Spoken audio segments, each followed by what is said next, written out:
What's up, everybody? We're back. Lamb, Bahookie, and we got Shane Carter here for Fifth Down Territory, I'm presented back. by Stadium Rant. He's back. He is back. And we are here. We're live, and we're going to be going over top five 2024 free agents and their landing spots. Well, except for Blake, because I explained something poorly in the beginning of the day. And then we'll do our Week 13 game picks. But good, Shane, you're back. Let's start with you. You want to kick off with your list and landing spots, and then we'll kind of pop from there. I feel like since I've been gone for so long, I almost kind of want to like go last because I feel bad. I feel like Bahookie. I feel like Bahookie should go first just because he made two lists, and I'm curious to see like what he had for like this year and next year. Just because Well, I I was don't, like, I don't, I don't have next year. I just have this year. oh, okay, I just okay, figured this. We figured this out about 5 minutes before we went live. okay, well, okay, that's fine then. Okay, so I'll do you want to do 5 through 1 or how do you want to do this? We can do 5 through 1. Okay, Your like least important. Well, not least important, but from in that five, order. I got you Start 5 to back. 1. Okay. Well, so when I looked at the list, like I had to think of a couple of factors of not only necessarily good fit, but also realism. Because unfortunately, a team like the Chargers could use pretty much anything on defense, but they don't really. They traditionally will only sign like one priority free agent on the outside market, and like they have a bad history of signing their own guys back. You can ask Quentin Jammer about that. Um, so like it's hard for me to like pinpoint somebody for them just for perspective on where I was going. So let me give you like a realistic answer, right? So my number 5 was Mike Evans to the Chiefs. So right now the Chiefs to me right now seem to me more like a veteran driven team, a team that's in win now mode, at least for the foreseeable future. They have a lot of high quality veterans in Travis Kelsey. Obviously Patrick Mahomes I think is now a top 10 quarterback. They have an aging defense, but still is very much solid in that regard. The problem is they for some reason can't really draft receivers and I don't know what that is. Rasheed Rice has become a nice weapon for Pat Mahomes, and he's kind of been elevated into that number 1/number 2 role, depending on how you want to view. Well, Travis Kelsey is the number 1, but it's really unfair. It really is. It's unfair to ask a rookie to come in, a fourth-round rookie at that, to come in and be one of the top receiving options. And so I feel like if Mike Evans' time in Tampa is in fact done, I would see no reason why he wouldn't want to go play with another great quarterback and take another run at a championship like he did with Tom Brady. He's on his way to probably the quietest Hall of Fame career from a wide receiver that we've ever seen. Wide receivers typically ain't quiet, but Mike Evans like is quietly approaching that 10,000 career yard mark with ease. He has 1,000 yards every year of his career. The good thing is he comes to an offense that one he could probably thrive in, and two he didn't have to be the main guy anyway. Travis Kelsey is still there. He's still producing at a high level. Rasheed Rice will probably elevate to at least the number 2 role. So he comes in and just fits into an offense that I think he fits pretty well right away. Do you want me to keep going, or are we just like doing Yeah, 5? yeah. No, just Okay. do your list, and then we'll bounce around from after Yeah, I that. like that. I like Okay. that. Okay. You're on a Number roll. number 4 is kind of a quiet move, but I like Buda Baker, the safety from. I think he's going to move on from Arizona, and I think that I could really see him going to a team that would pay him that really needs secondary help. And to me, almost no team is like on that little middle ground that needs secondary help the most than the Washington Commanders. And I hate to say that because I don't like them, but Buda Baker, who started off his career in Washington, going over to the other Washington, just seems kind of destined to behold. He's still one of the game's premier safeties, even though injuries have affected him this year. I would think he probably at this rate, if I remember his age, I wrote that down. His age, I believe, is 29, so he probably only has one major contract left.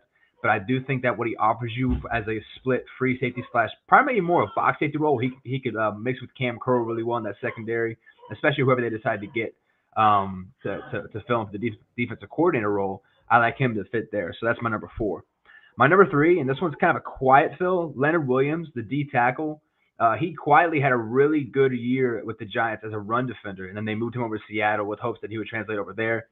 All signs from Seattle is that he's still doing a good job stuffing the run. He just ain't the same pass rusher he once was, which is fine, especially if you're going to go to a team who can use you more in that role. So if I look for a team who needs a 3 tech slash 5 tech, if you want to use him in a 3-man front, I would see him on a team maybe like the Denver Broncos, a team that really is like really a quiet rising team on the right, on the rise. Sorry, a team that has struggled to stop the run, but has played solid defense. Bahookie knows firsthand that they've played solid defense, not great, a lot of their best defensive plays have come from offensive inefficiency, but still have some playmakers.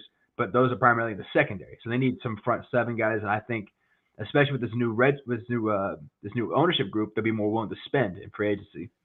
Number two, I had Kirk Cousins. Kirk Cousins, and I think his time in Minnesota probably is done, which is unfortunate. Which is unfortunate because I thought he was actually having probably his best year up to the point that he got himself hurt. And I'm looking at a team that needs a quarterback, but probably didn't have the draft capital or the ability to draft a quarterback high enough. How about a team like the Atlanta Falcons? A team that's probably going to end up winning the NFC South that really has everything you need on the defensive side of the ball, has a quietly really good offensive line, has had trouble using the weapons, but I really like how Kirk Cousins fits in that Arthur Smith system. They love to use more bootleg and play action type roles. He has a solid running game with Algiers and Bijan Robinson in front of him, and so I think he could probably get his best opportunity just to win and still make some money with the Falcons. So Kirk Cousins to the Falcons at my number two option makes the most sense to me. And number one, and I didn't do this based necessarily on the quality of the player, but just the quality of the deal, right? And so number one is Derrick Henry. And I think the Titans are probably I think they're ready to move on just because they're ready to move on to the Will Levis era, and they need cap space. They need to move on from him. So I'm thinking, who's a team who needs to run the ball, who can afford to pay him, who would fit really well and could use him? And the team that just stood out to me the most was Baltimore. I thought Derrick Henry to the Baltimore Ravens made a lot of sense. Now they have Gus Edwards and they have Keaton Mitchell. Yes, Keaton Mitchell. But I also know that the Ravens, when they've used multiple backs. They love to get the running game involved. And we've seen how they've been able to evolve the passing game. I also don't think they want to take away anything from the running game.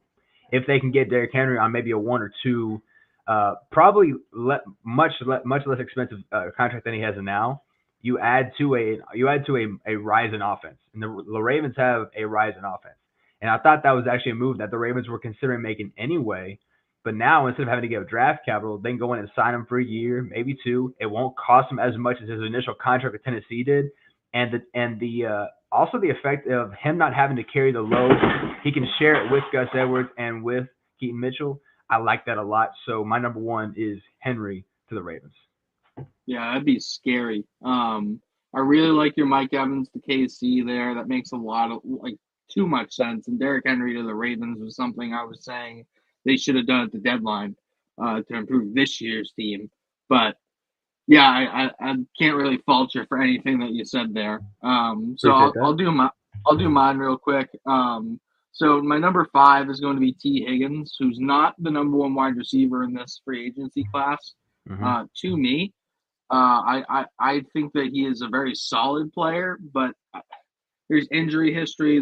There's concerns with him being the guy without Chase and without Burrow. So but I see a team like the Giants going and paying him big time money. I see a team like that going and trying to at least fix their wide receiving issue. Now they did this with Kenny Golladay a couple of seasons back. It didn't work out. I don't think it's going to be that type of a bust, but I do think that they should temper their expectations a little bit. But he is by far would be the best pass catcher on that team, and it wouldn't even be that close. I just don't know if you get the alpha wide receiver prior thing that people expect they're going to get from a player like T. Higgins. Next, my number 4 signing would be Michael Pittman. He is my number 1 wide receiver in this free agent class. I think that he has shown the ability to be a one receiver on his team, and his stats are pretty similar with Higgins. It's just he hasn't had a good quarterback. He hasn't had Joe Burrow to throw him the football. I have him going to the Patriots. I just kind of think that's a Patriots guy. You never hear him saying anything. There's no drama with him. There's nothing like that. He just shows up, does his work, and does it really, really well. That's a guy I could see them trying to throw the bag at and really try and start rebuilding this offense because it's putrid to watch. Then I have Michael Onwenu as my number 3 overall player, and I think that's because of positional versatility. He can play inside. He can play outside. He's good at both of them. He's a starting caliber guard, and he's a starting caliber tackle. probably a better guard than he is tackle. I have him going to the Raiders. That offensive line needs desperate help. He's young. He's good at he can kind of move in between and out. So, like I said, they can if they find another talented player in the draft or somebody who can kind of take one of those spots, they're not wasting any money. They can just kick him in or leave him out. So I think Michael Onwenu would be my third. Then, like you were saying, Shane, the Chargers desperately need help in their secondary, and we've seen them try and spend big money before at this issue. I just think they went with the wrong player. It was the right method. It's the right thing for your team. You need secondary help. So I have them signing Jalen Johnson, who quietly is becoming Underrated. yeah. I mean, he has Very a good player. 90 a PFF grade of 90.6 coverage rate this year. It's definitely his highest, but he's made that jump to be a really, really solid football player. He can play zone really well. He's good in man, and he has an instinct for the ball. We saw him pick off Josh Dobbs last night. A really nice read, playing the back zone there. So I have the Chargers kind of spending money there and trying to fix one of their issues, other than head coach, which is an absolute disaster. Lastly, my number one free agent on the board is Chris Jones. He might be a little older, but that dude's a gamer. He shows up in the biggest moments and makes the biggest plays, and he's going to stay on the Kansas City Chiefs. They're going to pay him I in agree. the offseason because you have to pay a guy like that. He made those 2 Super Bowls happen just as much as Mahomes did. He's the best DT in the NFL now. He's past Aaron Donald at this point, and that's why I didn't put him on my list, because I actually put players that I thought are going to leave teams on my list, because I don't think Casey ain't going to let him go. He is a budding future Hall of Famer at that position. He's by far their best defensive player. They can't let him go. Yeah, that's exactly how I feel. So I think that he's going to sign. They're going to sign him to a big-time deal, even though he's a little older.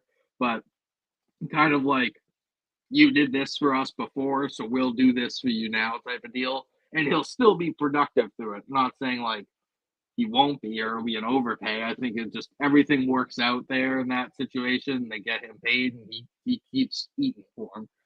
All right, Bahookie, go the different route. Who are our top free agents available right now for teams to pick up right now for the Super Bowl run? Yes, sir. Yeah, like we all had a little bit of different variation. Shane's was like, yeah. What we got today. Hopefully, I don't lag too much through this. If I do, bear with me. You lagged, as you said. I hope I don't lag too much through this. All right. Well, I'll try and go quick.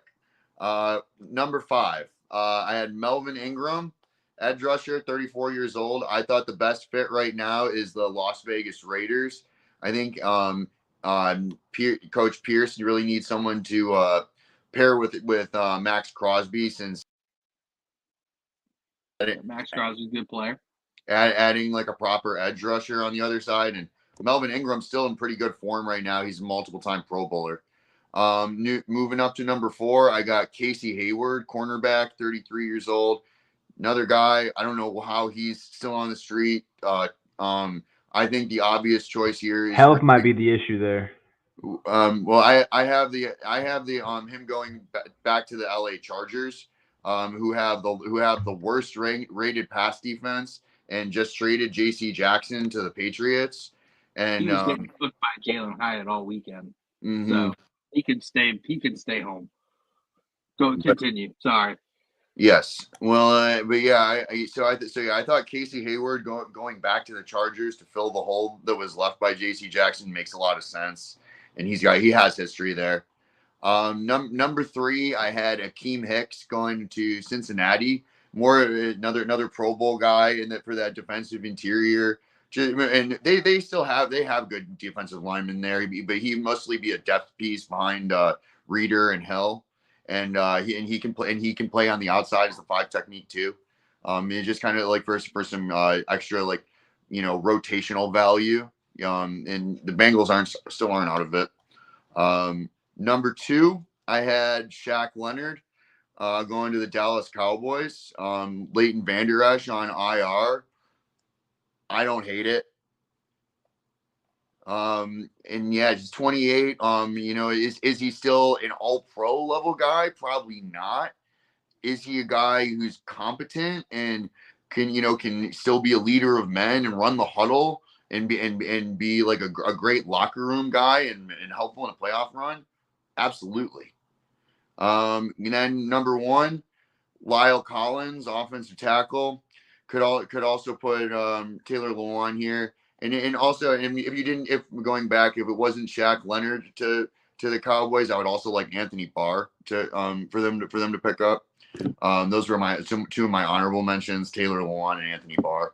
But number one, I said Lyle Collins, offensive tackle, 30 to the New York Jets, because Zach Wilson she might as well be called Sack Wilson because he got sacked 8 times last week, and my oh my, the kid's not that great. We all know that, but no quarterback's going to be good when they're getting sacked 8 times and getting beat up like that. Yeah. And the Jets are another team who like aren't completely out of it. And spoiler alert, I picked them to beat the Falcons this week at home. Maybe that's a bad pick. We'll see. All right, well, there you have it. We each picked top 5 free agents. Me and Shane did 2024. Blake did current ones, so we kind of hit all of our bases. So we can get right into our game picks. We'll start with the Thursday night football. Shane, you're up again because it's your Cowboys going against the Seattle Seahawks. How you feeling? I'm actually going to talk to a Seahawks insider tomorrow. Hopefully, I did reach out to one for Primetime Cowboys, so that's a little bit of a teaser for tomorrow's show. About the injury concerns, because it looks like they are having injury concerns on the offensive line. Geno Smith, we'll see what he looks like. And the Cowboys right now, today they hosted Shaq Leonard for just like Bahookie was talking about for a visit, because it looks like it's coming down to the Cowboys or the Eagles for his services. The Cowboys, for all the guff they get about beating bad teams, they're not beating bad teams. They're destroying bad teams. And you can't really apologize for doing that sort of thing. Your Patriots, when they had Tom Brady, never apologized for whenever they beat the hell out of the Jets 40-10 every year on repeat. Or when they beat the Bills 59-10. I was leaving you out of this one just because I didn't. But I respect the hell out of Pete Carroll and what they're doing up in Seattle. But the problem is like after a strong start to the season, to me, the Seahawks are on the same playing field as the Detroit Lions were. Like when they're good, they're good. When they're bad, it shows. And unfortunately, last week it showed where they're the worst. They can't stop the run. Their secondary looks bad right now. Tariq Woolen, their Pro Bowl cornerback, came into the season as one of the better young corners into the league. He got benched. Tariq Woolen got benched, and now they're going up against I would say a better receiving core than they saw last week in San Francisco with the Cowboys, and it's going to be away from home where they do not have that home field advantage. The Cowboys at home, I forgot I wrote this down, but they average 12 more points at home than they do away, and they're on the verge of 14 straight home games. And there's no reason home victories, and there's no reason for me to pick against them this week either. Dak Prescott, for all the guff he gets, I get it. A lot of it comes from people who don't like the Cowboys. It is what it is, but he is an MVP candidate. He's playing some fantastic ball right now. I expect that to continue. So, who did y'all expect me to pick? Really? No, I knew you were picking Cowboys, but I was like hearing your analysis. I'm also going to go Cowboys. I will say this though. I do expect a big game from Jackson Smith and Jigba in the slot, just because that is the one area of weakness in the Cowboys defense that is obvious, that their nickel corner Jordan Lewis has become a bit of a liability, and he can give up plays across the middle. And Jackson Smith and Jigba is a fantastic route runner, can separate off the line of scrimmage. He is probably the one cog on the Seattle offense that I could probably book having a good game. While I do respect DK Metcalf and Tyler Lockett, I think that JSN is probably more than likely destined for it. Yeah, no, he made that fantastic one-hand catch last week. So like he was more involved in the offense kind of moving forward. That's kind of how rookie receivers go. It's more late in the season when they start to get more up to speed and used to playing at this type of level. But I like that. My eyes kind of on the Kenneth Walker injury news here. If he doesn't play, I think that this could be a blowout, and it could be a blowout soon. I think that the Seahawks even with all the talent they have at wide receiver, and even with last year's resurgent Geno Smith, who doesn't look as good as last year, he looks more like kind of the player we thought he was, but a little better because he's surrounded by better pieces. But if they don't have Kenneth Walker, that's kind of the engine that fuels everything. He's their most explosive player, and Pete Carroll likes to get the play action going and base his offense off the run game. They're also starting a 42-year-old Jason Peters at left tackle. That's tough. I mean, Micah Parsons on that side, scary. I mean, even DeMarcus Lawrence, who's still a certified sicko, could ruin that game for him. So yeah, give me the Cowboys. And if Kenneth Walker plays, give them to me by the 8.5. They're favored. If not, that's gonna be a closer game. Who can go for it? Yeah, the Cowboys this on Thanksgiving finally did what I had been waiting for them to do all year. They got Brandon Cooks involved, and wow, did that offense really take another step? Yeah, I have Dak on one of my fantasy teams. He is really playing some of the best football of his entire career right now, in my opinion. And I'm all over Dallas here. Are you kidding? Yeah, I think Tyler hit the nail on that with a blowout too. Because that is how Dallas has been putting teams away, and yeah, I think this is going to be probably like a 34-17 game. Yeah, I can see that. Louis also has the Packers. He is not able to join us tonight, but he has the Packers beating the Cowboys and the Seahawks. I'm sorry. Cowboys. Who was looking at the next game on the schedule. Well, now we know who's picking next. Yeah. It actually wasn't the next game, but it was next on my list. But anyway, we'll go to my team now, Chargers Patriots, and this is a game that the Patriots very well might win. Do you want to know why? Because everything's going so well for our tank that this is the game that they win and start ruining it, right? And also because Brandon Staley can't coach himself out of a paper box. I was really excited to analyze this one. I mean, I'm still picking the Chargers, but everything in my fiber, all of my being tells me that the Patriots are going to win this game. And I'm going to be mad about it. Because they're going to win it like, I don't know, like 14-12, something dumb like that off a safety.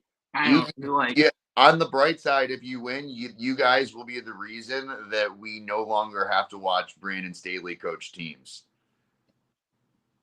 That would make me happy. This is the get fired bowl, and I'm picking the Chargers too, and I don't feel that great about it at all. I feel yucky about it. Like, yeah, on a scale of 1 to 5, this is like a 1.2 in my confidence rating. But I'm gonna take like a 0.3. Yeah, I'm gonna take the Chargers because they score more points consistently. But yeah, the Patriots definitely could win this one. In September, this is totally true. They're just gonna take a dude from Jackson State or Grambling or maybe Ohio of Miami. One of those type of players with the first overall pick. We're gonna love it.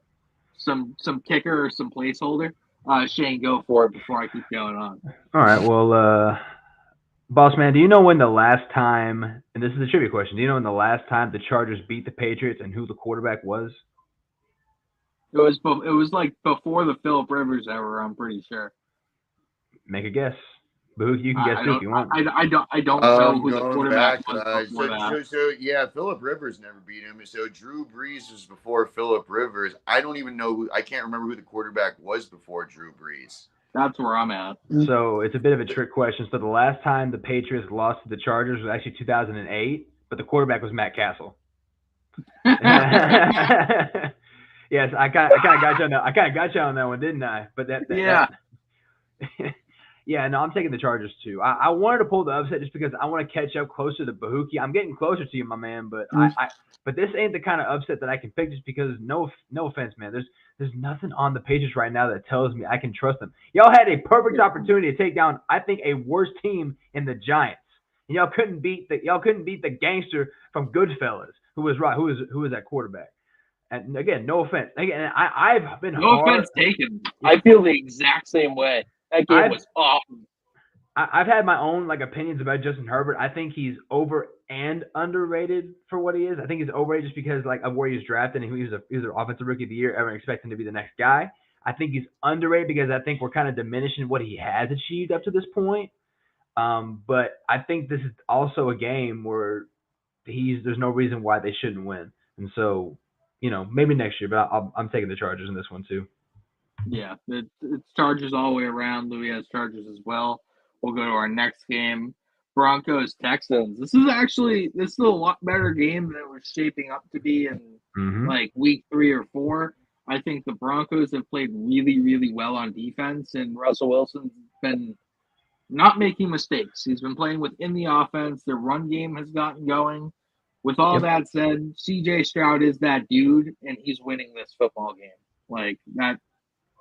I just feel like they're a little bit more dangerous. They're probably just as well coached and they have a really good defense themselves. Give me the Texans in this game. But this is gonna be one of those games that comes down to the last second because that seems like the only games the Broncos can play right now. Bahookie, you want to go next? Yeah, I'd love to. This is a really good game, fun one to talk about. As a Bills fan, I hope this is a tie because I need both of these teams to lose. Which is crazy. Look, if you would have told me at week 13 that Denver and Houston would be teams that I have to worry about in terms of going to the playoffs, I would have laughed in your face. And now people are laughing in my face. Thank you. I'm done. No one's laughing in your face. We're laughing behind your back. All right. Thanks. Either way, I'll take Houston here. I saw a stat earlier this week. I can't remember if it's 4 or 6 games that Tank Dell has with over 50 yards. Which I'm like the only other receiver to do that this year. I think is Tyreek Hill. To give you an idea, and obviously we know what CJ Stroud is doing. It was a tough loss for them. I think that they're going to bounce back at home. I think that Denver will give them a good game. I'll say like 28-24. That might be a little high. Maybe 24-21. Okay, that one's for you, bud. Oh, geez. I'm laughing in your face, Bahookie. Okay. I got one more for you, all right? All right. Want to put money on a JC? Want to put money on it, JC? How much money do I owe you, JC? I'll pay it. You did say $50, but he never took he the never bet. took the bet. You made the bet. He never accepted the gauntlet, Yes. but you did throw it down. So Yes. You're cool for saying that you'd give it to him, though. All right. Yeah. Let me just make sure we have. Oh no, Louis picking the Texans here. What am I on? Next game on the schedule. I didn't pick yet. Oh, my bad. Damn. My bad.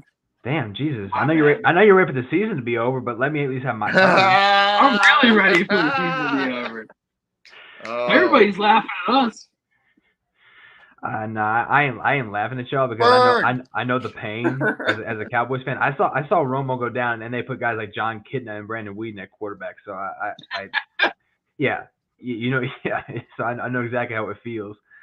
I don't really like, I am one of those fans who gets pleasure in other teams like downfall because like I care more about my team succeeding. I'm like if I'm a Cowboys fan, like, oh, the Eagles suck, oh, the Giants suck. I don't give a damn if they suck or if they're good. I care if my team is good. I don't get any pleasure out of those other teams being bad. That does nothing for me. And no offense, man, I've never been like a Patriots hater. I know y'all's fans have gotten no offense, y'all's fans have I've had horror stories about y'all's fans in the stands. Y'all's and Raiders fans I've heard the most, but I've never had any beef with Patriots fans. There's no issue with me there. But for this game, back on track, this is 7 weeks in a row the Texans have played in games that have been decided by one score. 7 weeks in a row. And in that time, if I'm doing this right, they are 3-1. Sorry, they are 3-1. That one, JC's over here shaking my hand because I didn't say nothing about his Eagles. They are 3-1 in that time, which the one loss was last week against the Jags when they barely missed that last-second field goal. And so they are really good at protecting leads at home, except obviously against Trevor Lawrence. But with all due respect to Russell Wilson, future Hall of Famer, the Texans defense right now is playing at the very least an amicable level to where I think that even though the Broncos defense is playing at a higher level, I would trust the Texans offense to keep it going, especially at home. The Texans are a much better team at home, and I think it'll be another one-score game, but I'm taking Houston also. Word. Word. Sorry about that. It's been too long since you've been on the show. I kind of forgot you were here for. I'm sorry, man. Okay. I'm sorry. It's okay. It's okay. We're good. We'll get over it over here. Next game, Cardinals Steelers. Mm-hmm. I'm feeling we're all going the same. I don't know if we are. I also don't know if we are. I don't know. Really? But You guys are taking the Cardinals? You know what's crazy is that the Steelers might be the worst playoff contending team with the quarterback is still healthy. That's the crazy thing. Is that there are teams in playoff contention, but their quarterbacks are hurt, or there are teams in playoff contention, but they're below 500. And as even though I give regard to Kenny Pickett having elevated his game from last year, the offense is still, it is what it is. And Steelers fans right now are blaming Matt Canada. Obviously, he's gone. But the offense got better. The offense did get better, but I need to see it again. And even though for some reason, somehow, some way, the Cardinals are a 2-10 team, but they play teams close, and so that they're playing well for Jonathan Gannon, and so I can give them respect for that because they might be like, this is a weird way to say it, they might be the best 2-10 team we've seen in a while because they don't really get blown out. They keep things close, and I give them respect for that. And they just brought Kyler back. Kyler does change things a little bit, but I really, you know how much respect I have for the Steelers defense. I'm still taking Pittsburgh. All right, I thought so. We're still on the same page. Hey, Tyler, are you taking Arizona? They took me. I took them last week, and they burnt the crap out of me. Same, yeah. So, this Steelers team, though, man. I mean, Matt Canada's gone, and they went and scored 16 points. Oh my God! I mean, they have a negative point. I'm pretty sure they have a negative point differential. They always get outgained too, and still win games. I think it's just a credit to Mike Tomlin. Yeah, I mean, give me Pittsburgh here as well. I want to take the Cardinals, but I just can't. So I was right. We all chose Pittsburgh. You were right, but I wanted to tease a little tension. Because I actually wasn't sure until I had to pick. Like, I made the pick, and then we picked. Well, I'm glad that we are all on the same. Word. All right, next game then, right? Louis is also taking the the Steelers, I'm pretty sure. Let me just make sure. We knew Lou was taking the Texans. That's his team. Yeah, that was the last one. Yeah, he's taking the Steelers as well. Now we can move on to the next game on the schedule, and that is Colts-Titans. Bahookie, hit me with it. Yeah, I got the Colts here. I watched all of the Colts Bucks game last week, and it was really kind of rooting for the Bucks, and it was a combination of Baker crumbling, and this Colts played a pretty good game. Gardner Minshew, man, he's just such an easy guy to root for. But I feel like Baker is too, but. Yeah, he had that really nice touchdown that he ran in the first half, and this team's 6-5, and Jonathan Taylor is starting to get going. I tried to play the under on his rushing prop and was wrong and lost money. And Zach Moss is going too. They got a pretty nice two-headed monster running Taylor's that out football for a month. Taylor's out for a month? He had thumb surgery today. Yeah, that was earlier. Yeah, that was like a couple hours ago. Yeah, it was recent-ish news, so you might not have seen it. Oh, so he's like recomputing. I had no idea. Does that change your pick? No, it's okay. Does that change your pick, or are you still going Colts?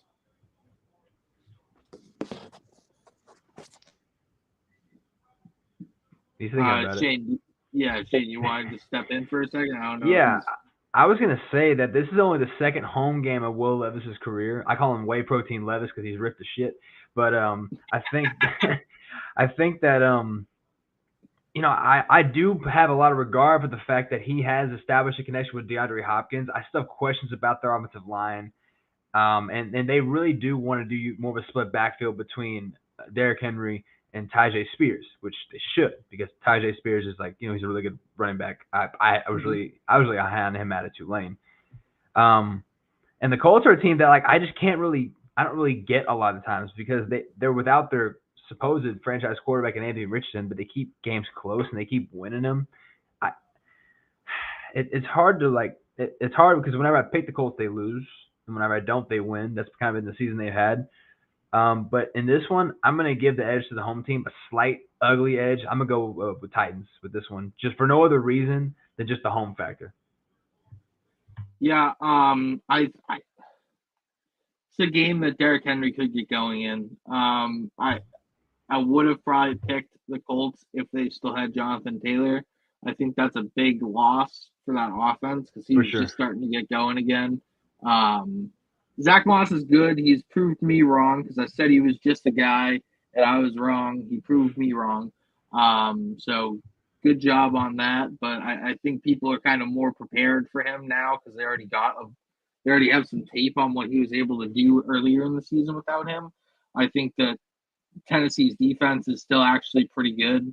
They're going to force Gardner Minshew to win the game, and it's either all ups or all downs for Gardner Minshew. I feel like there's rarely an in-between game that he comes out with. But yeah, so give me the Titans there. Bahookie, does that change your pick? You're back. Yeah, I just switched from the website to the app, so hopefully it runs better now. Word.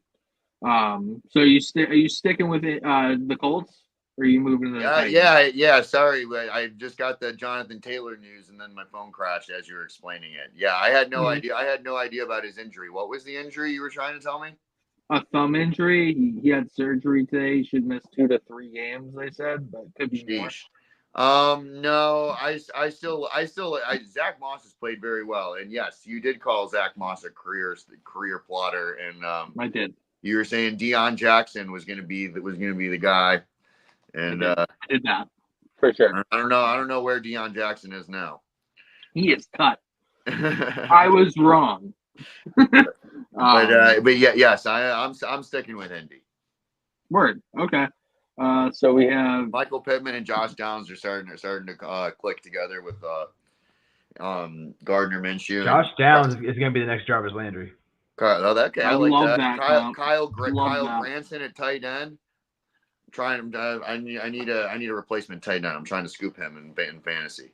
Trying to will it into existence. Yes. Louis also is with you and has the Colts as well. So you guys are there, and me and Shane are on the Titans. And Shane, it's kind of like what you said about the Colts. Whenever I pick the Titans, they lose. Whenever I don't pick the Titans, they win. So I hope I didn't jinx us on that. But Mike Vrabel, still that dude. Next game is probably going to be a sweep for all of us. It's Commanders versus the Dolphins. Give me the Dolphins here. Tyreek Hill racks up another 100 yards on this team. Just keeps going with they can't cover that dude. Not a chance. So yeah, they're gonna eat. Shane, you want to go next?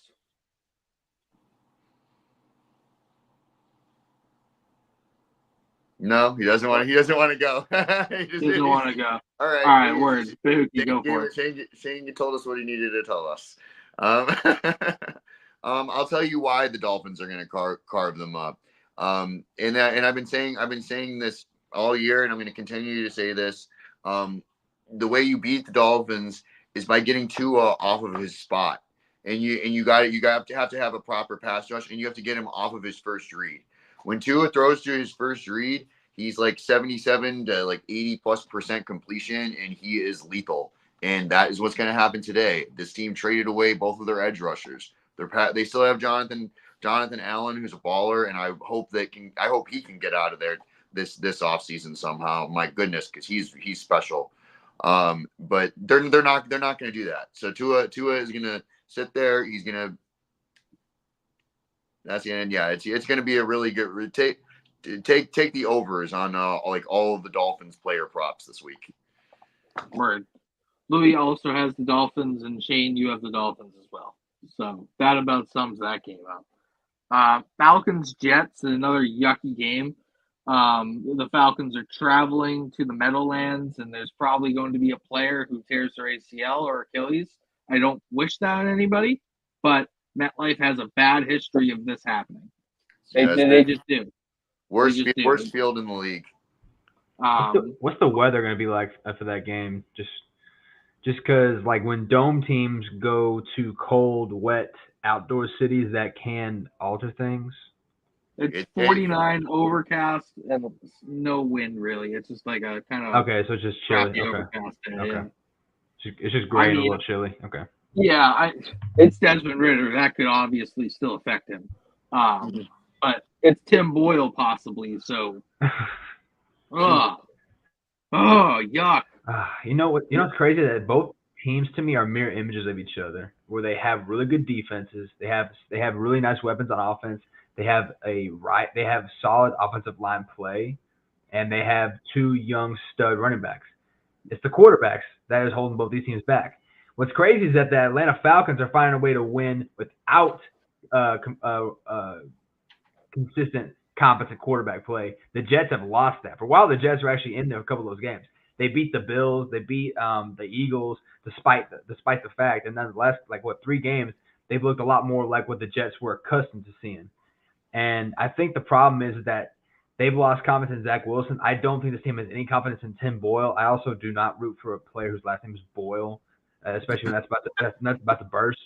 I think as much as the NFC South kind of disgusts me, the Falcons to me all season long have felt like the most consistent where they've been. When they've been bad, they've not stayed bad for long. They've been good enough to win games. They shouldn't have beat the Texans, but they did. They shouldn't have beat the Packers, but they did. Here's the thing: if the weather were a factor, I might have edged towards the Jets because they're more used to it, and I don't like dome teams going outside. But no, I'm going Falcons in this one. I gotta go Falcons as well. This team, the Jets can't score the football. They can't score the football. They have no offense. If Tim Boyle's out there, he's throwing 2 picks and getting sacked 6 times and probably fumbles at once. Also, I hate you, New York Jets, because you didn't give Breece Hall the ball on the 1-yard line. You threw it to Garrett Wilson, and that ruined one of my parlays. I hit on my parlay because of that. So that's probably why I'm feeling better. That was whack. But regardless of betting aspects, your team's awful, and you're going to lose this game against another subpar opponent in the Atlanta Falcons. Bijan Robinson's probably going to eat in this game as well because, look, Arthur Smith gave him the ball a bunch of times and started getting them involved. What do you know? They won a game. They won a football game when you do that. Yeah, go for it, Blake. I took the over on Tim Boyle's completion prop. It was 18.5, and it came down. Yeah, it came down to being a scumbag. It came down just like his stream did. Yep. The stream, it came down so hard to that play, your stream broke. Mm-hmm. Well, anyways, so I'm feeling slightly better about Tim Boyle for that reason. This is an ugly game. This is a hammer the under game. I don't like either of these teams. I think that Arthur Smith is the coach that I dislike significantly more than Robert Saleh. And I'm gonna take the Jets at home here. He does have a punchable face. I will say Arthur Smith has the second most punchable face of all the NFL head coaches. Maybe all the coaches in sports. Sports in general. I mean, I think Nick Sirianni is a bit of a douchebag, but that's just me. But I mean, he still wins. That's the difference. At least he wins. That's like you could be that if you're winning. You can't be that if you're looking. He's like Aaron Rodgers with the clipboard. All right. Let me make sure I have all of our picks here. Falcons. Louis also picking the Falcons. We can move to the next game. and it's the Lions versus the Saints. I'm going to go ahead and take the Lions here. I think the Saints have a good defense, but Derek Carr is playing way too erratic right now. Chris Olave got hurt at the end of that game against the Falcons. We don't know what his status is at the moment. Michael Thomas is down on the IR, so after that, it's really just Alvin Kamara and Taysom Hill. I think Detroit's defense is going to come out here swinging, being pissed off that they lost that game on Thanksgiving. And yeah, give me Detroit in the comeback game. Kind of bouncing back here, even on the road. It is a dome team though, so Jared Goff should play well still, and kind of bounce back from that horrific Thanksgiving performance. Bahookie, you want to go next? Yeah, I got Detroit here as well. I had them getting the one seed, and so it supports my narrative. So I'm going to stick to it. And but yeah, and I also think that the Lions got pretty humiliated last week. 7 Thanksgiving losses in a row, and it's like even now when they're good, it's still like it's not Thanksgiving without the Lions losing. And anyways, I think that Dan Campbell has this team ready to go. Like Bahookie stream goes in and out. I don't know why this keeps happening, but I'm sorry. I'm sorry. I don't know what's good. You need to get a laptop or something, hombre. Yes, no, the laptop is definitely a thing that is needed. We're working on it. But yeah, you're on the Lions. Shane, go for it. I really want to take the Saints because they're at home, and the Saints are a really good home dome team. But the problem is that, like you said, their offense is depleted. Derek Carr, even at his best, is not like what he once was, even for a little bit with the Raiders. I wonder at one point if they didn't want to go to Jameis Winston. Chris Olave might not play. The only thing I have going for them right now is, like you said, Alvin Kamara and the defense. I don't love Detroit's secondary, but Detroit's secondary ain't going to go up against a world beater this week. And I think that, lo and behold, the Lions are going to if things work out, I'm pretty sure the Lions could probably, I think, win the North this week, can't they? Or so they with the loss to the Vikings, no, they can't. The Packers have to lose. Packers have to lose 2 more games because it's a 17-game schedule. That's right. So yeah, I'm taking the Lions. I'm getting ahead of myself. I'm taking Detroit in this one. Where Bahookie, you there? I can't see your face. You turn your camera on? Yeah, I'm here. Now I'm not. We got some technical difficulty issues going on with Bahookie Montana, but he is still with us, and we will proceed as directed. So we got another game. I don't think we're going to spend much time on this game. It's Panthers-Bucks in an NFC South yuck fest. So yeah, give me Tampa Bay here. I think Panthers are not a good football team. David Tepper fires Frank Wright after 11 games without him being able to set up his system. Whatever, even if it's not a good system, you need to give your coach a little bit of breathing room to go install a system and a culture in a locker room and get his own players and kind of build up your program. Like it's just, and Deuce Staley and Josh McCown both got fired too. Thank you, JC, for including those, because that's your quarterback coach and I think one of your offensive assistants. Now you're back to having Thomas Brown be your offensive coordinator, which didn't really work all that well when they had him starting calling plays in the middle of the season. It's a fire sale over in Carolina, and they don't have their first pick, so they just want their season to end. And Tampa Bay is going to get another win here. So yeah, Shane, you want to go next? Yeah, Carolina should have been bigger sellers at the trade deadline than they were. Because you're right, if they were already because it wasn't that long ago, if they were already sort of thinking maybe Frank Reich ain't the right guy, then maybe we should stock him on draft picks as much as we possibly can. Just for the sole purpose of making sure Bryce Young is taken care of moving forward. Because I think he's still a good quarterback, but he was in the wrong offensive system and he has no weapons to throw it to. And unfortunately, Baker Mayfield, I thought Baker Mayfield played pretty solid last week. Not great, but solid, well enough to have beaten the Colts. But this week, I think the Panthers are pretty much, even the players are pretty much giving up on the season. They're ready for the season to be over, probably even more than the Patriots are. And the Bucks, lo and behold, are still in the fight for the AFC South. And right now, if the season ended today, I think the Falcons are the best team in the South. but I think the Bucks are eventually going to jump the Saints, especially after this week. And that right there between Bucks and the Falcons, one of those two teams end up winning this division. So I'm taking Tampa. Yeah, I mean, JC says at least let Reich finish out the season, give Bryce a small amount of consistency. Yeah, I get that, and I probably like I said, I don't agree with the Frank Reich firing. I think he's actually a pretty decent offensive head coach, but David Temper's never met a head coach he doesn't want to fire. So good luck finding another guy you want to come in there and feel safe about his job security. Bahookie, go for it. Yeah, I got Tampa as well. Yeah, I see that them not moving Brian Burns for 2 firsts in a second or whatever it was really like an all-time blunder. As good of a player as Brian Burns is, they really could have used some draft capital here because they're way more than one piece away. And tough loss for Tampa. But they're not losing to Carolina at home. Word. Next we have the Browns playing the Rams. I am going to go with the Rams here. They got Kyren Williams back, and he absolutely destroyed my life in fantasy in multiple leagues this week, and he looked really good.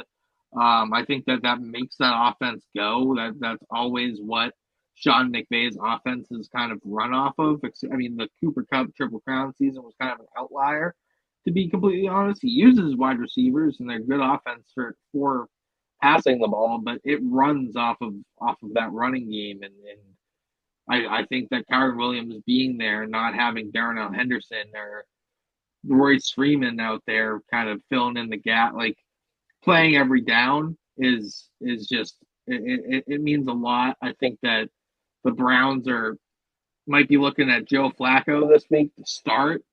That's tough for them. I mean, it just nothing's really gone right for the Browns, and yet they're 7-4. They're one of those teams that kind of had resilience, but I just think the time's running out for them and their tricks. And I just think that the Stafford Rams are a little bit better talent-wise and coaching-wise. So Kevin Stefanski kind of has his work drawn out for him this week for me. Give me the Rams. Shane, you want to go? Being a Saints fan has been taxing lately. Sorry. At least you guys blew us out. Is that really much of a accomplishment? No, but he won. The Bills couldn't do it. I mean, I wasn't gonna bring y'all up, but since you want to come to the table, the thing is that the Rams are a different team when Matt Stafford's on the field. They've played much better this season when he is on the field. Since he came back in Seattle, against Seattle the week before last, they won his last 2 games. The offense is moving more effective. Puka Nacua has kind of quieted down a little bit, which is fine because the offense is being a lot more spread out. Cooper Kupp opens up the offense a little bit more. I don't love the right side of that offensive line still. That still is pretty much like where Matt Stafford is getting hit the most. And I can't believe I'm doing this. I'm taking the Browns. I'm taking them as a road dog. I'm taking the dog pound in this one. I think that defense, that front 7 is going to get after this offensive line. Yeah, led by Myles Garrett. And I think they get enough done offensively. And they've shown they can get things done with P.J. Walker or Dorian Thompson-Robinson to score points. I don't love them into the postseason necessarily, but I'll take them this week against the Rams. Cleveland.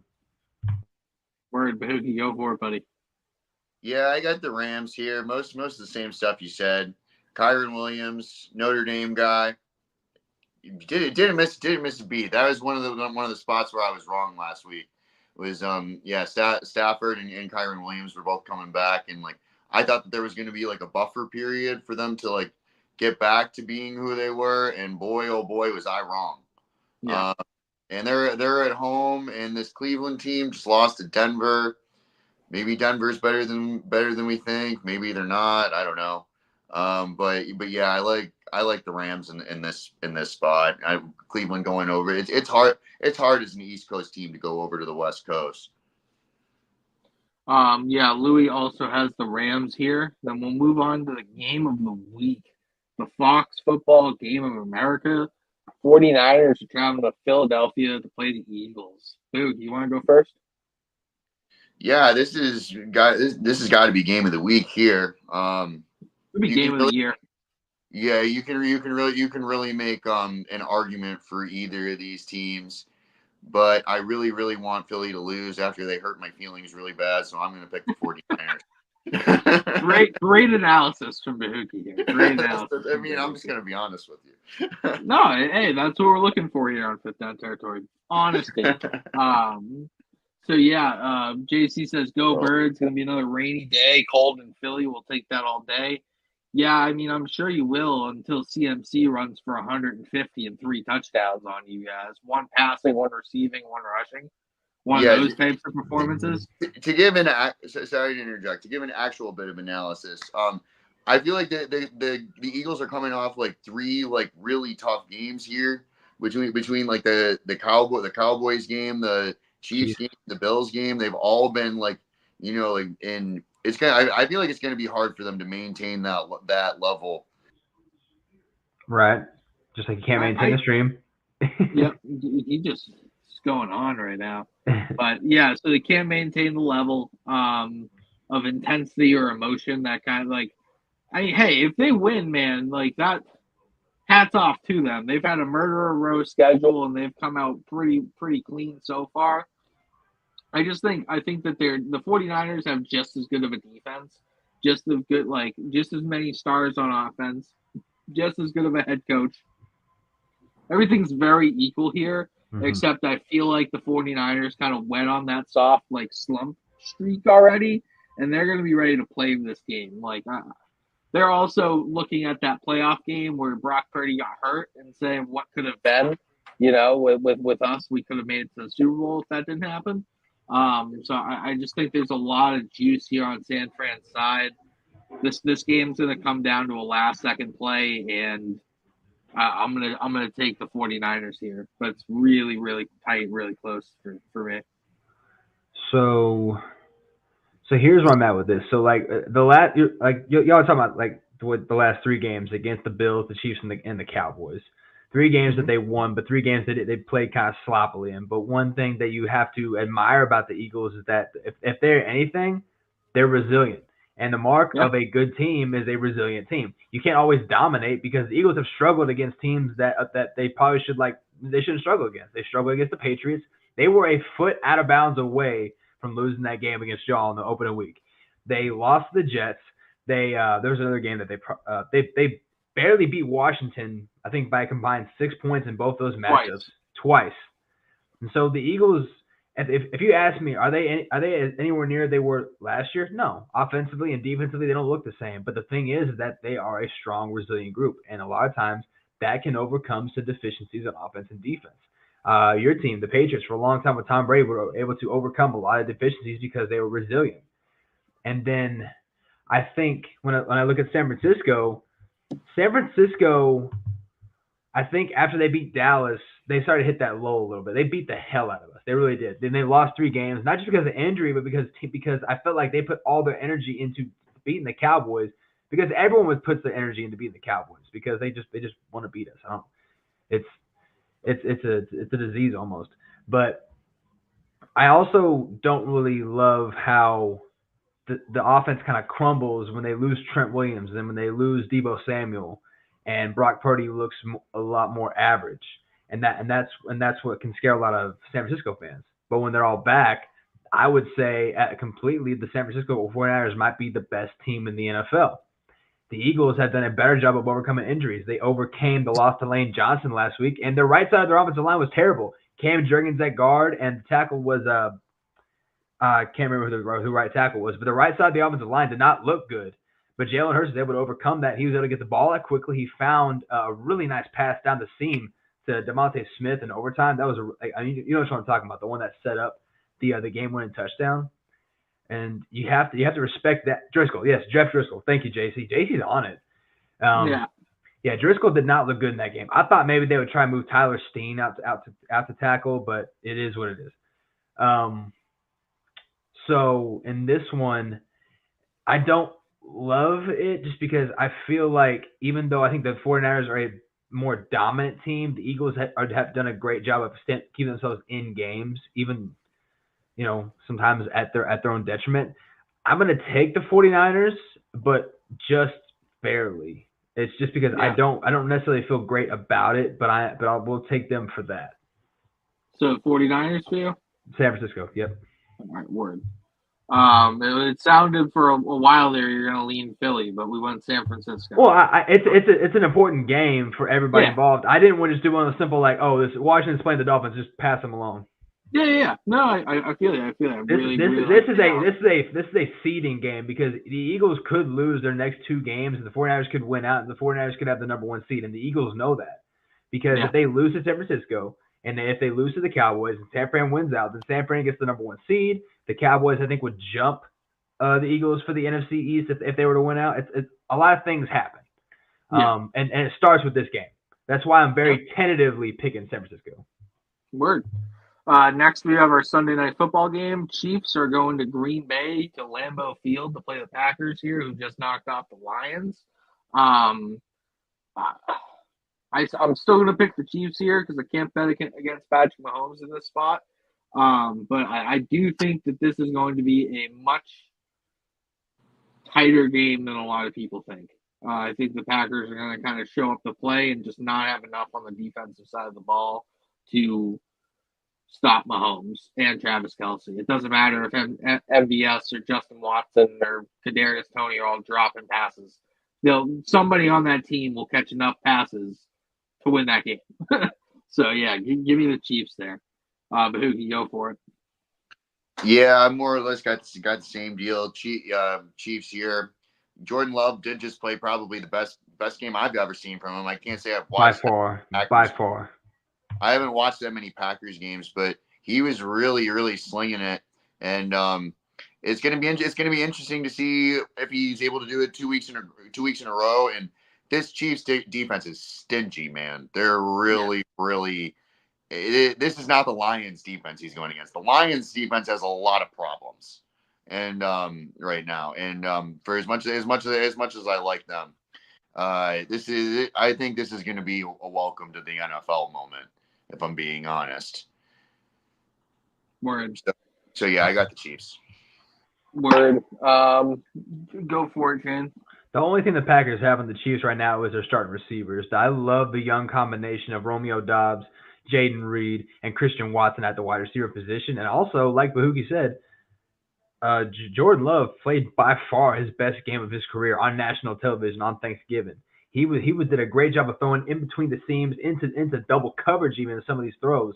And he did a good job of reading the defense, alternating a lot of the out routes to really take advantage of what's been a struggling Lions secondary. But the problem is that the Chiefs have quietly had one of the better defenses in the NFL despite a lot of offensive inefficiencies, and that's been able to keep them in a lot of these games they probably should have lost as well. Also, you don't really bet against Patrick Mahomes. I love what he's elevated Rashee Rice into that number 2 role behind Travis Kelce. The offensive line still is a question for me. I still like they a lot of times they don't play up to their level because they do have a really good offensive line from left to right tackle. And so I think this Chiefs team, I don't know if I would put that in a contender just yet, but you can't really bet against having a quarterback like Patrick Mahomes. So I am going to take the Chiefs, but I do love what the Packers are doing in terms of building that roster. Yeah, I think they're live for one of those last wild card spots in the NFC, honestly, which after a couple of weeks ago, I did not think that was going to be the case, but they've kind of put together a couple of nice football games. So, yeah, I think they got a very favorable schedule. They play the Bears, they play the Panthers, they play the Vikings, they play the Giants. They could easily sneak into one of those wild card spots. Yeah, they're still a young team too. A lot of that whole offense is basically brand new, so they have a lot of room to grow.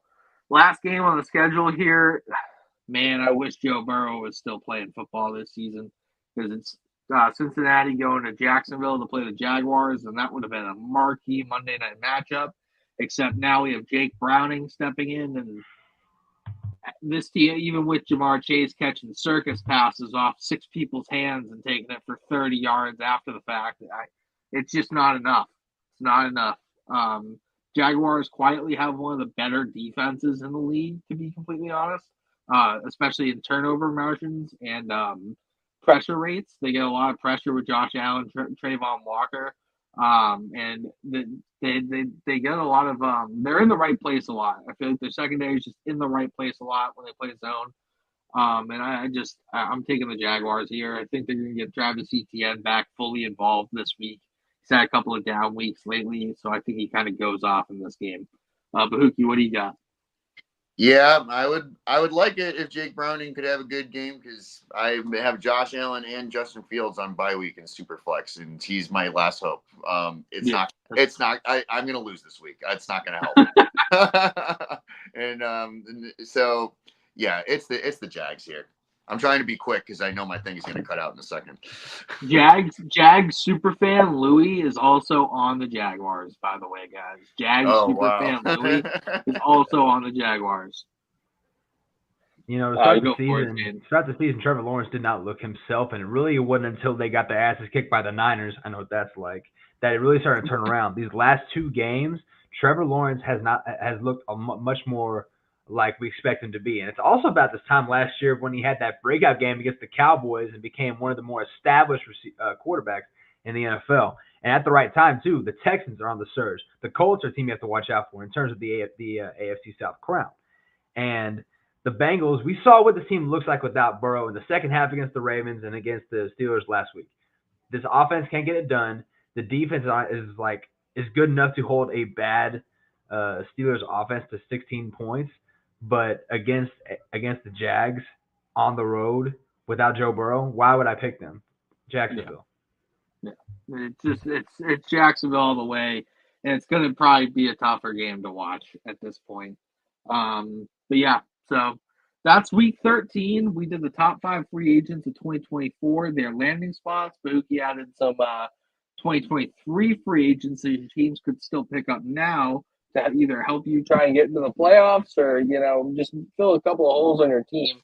And we are really happy that we've been here to give you some football news this week. I hope you tune in next week to check us out as well. It's Fifth Down Territory presented by Lamb, Bahookie, Shane, and Stadium Rant. So make sure you check them out at Stadium Rant HQ and at stadiumrant.com.